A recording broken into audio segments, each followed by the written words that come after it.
There's a new Premier League rule that's going to have a significant impact on FPL. It will majorly benefit some attackers and be a big drawback to defenders and goalkeepers. I'm going to help you gain an advantage over most FPL managers. I'm going to tell you how to make the most of the new rule and avoid its drawbacks as much as possible. I'll start by explaining briefly what the new rule is, then I'm going to tell you how it's going to impact FPL and how we can adapt to it. Basically, there's far too much time wasting in football and the FA have had enough. So from the start of this season, the referees are going to start adding on the exact amount of time that has been wasted or even where the ball's just been out of play. As football fans, we can expect to see double digits of added time like we've seen in the World Cup. Personally, I prefer that because we get to see more football, but this isn't about any opinions, and this isn't just about the Premier League itself, this is mainly about FPL. So the average Premier League match last season only had the ball in play for 55 minutes. Obviously, that's nowhere near 90 minutes, 35 minutes of football are missing there, which is more than a third of the match. So on average, we'll see an increase of up to 57% more minutes than what we had on the pitch last season.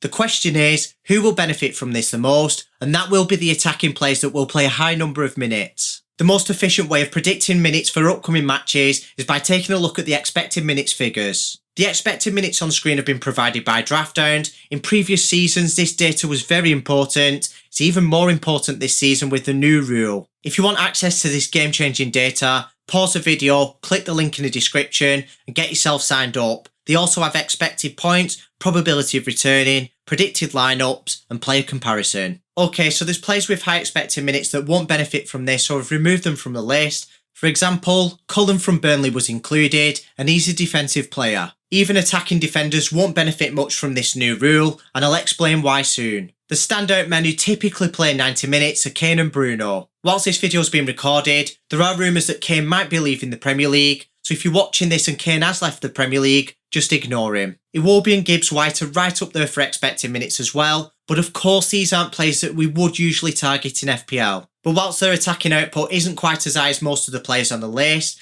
at their price point it is slightly more appealing to go for them. Iwobi's only 5.5 mil, Gibbs-White's only 6 mil. There is a high chance that I won't be starting with either of these two players, but I will give them more consideration throughout the season than I usually would. All of the players on this list have a decent chance of making the most of the new rule. It's up to you how you interpret this data. For example, you might want to go for a second premium more than you usually would, like Salah or Kane. It's entirely up to you. There is a key takeaway from this, and that's player comparison. Some people will try to save $500,000 on Saka by dropping down to Martinelli and just taking a risk on his expected minutes, but that's an even bigger gamble now because Saka's more likely to get the most out of this new rule. Other players that will benefit from this are attacking players that get subbed on. That's because they'll be playing in the additional time at the end of the match, so can you imagine Alvarez running at a defence for an additional 10 minutes? So that is something that will have a slight impact on FPL, but I would never suggest buying players that you don't think will start. However, I would suggest buying players that you don't think will get subbed off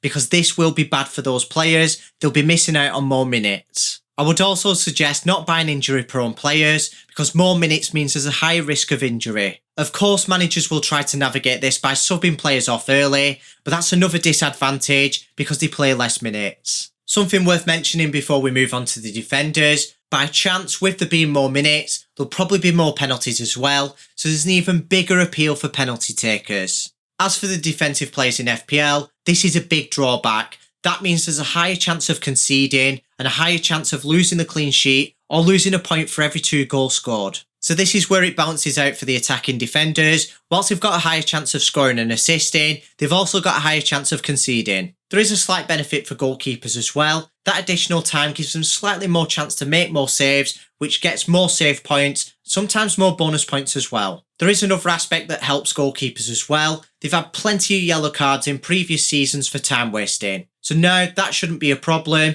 because there's nothing to be gained from time wasting. An extreme example of this was Martinez at Villa last season. He got 7 yellow cards for time wasting. So if you think about it, you can add 7 points to his FPL points total last season, plus yellow cards are punished in the bonus point system, so he might have even missed out on bonus points as well. They're quite a lot of points for a goalkeeper. So whilst it's a bit more balanced out for the goalkeepers and attacking defenders, the defensive defenders really do get punished. So combining that information with what we discussed earlier about the attackers, the 3 at the back formations are even better than what they actually were anyway. Another thing is, stronger defences playing for more minutes are more likely to withstand the pressure and less likely to concede compared to poor defences. So as an extreme example, it was already beneficial to go for a City defender over a Luton defender, but now they've got an even bigger advantage. If you've made it to this point in the video, you might as well subscribe because you've clearly found it informative, and that way you won't miss any videos like this.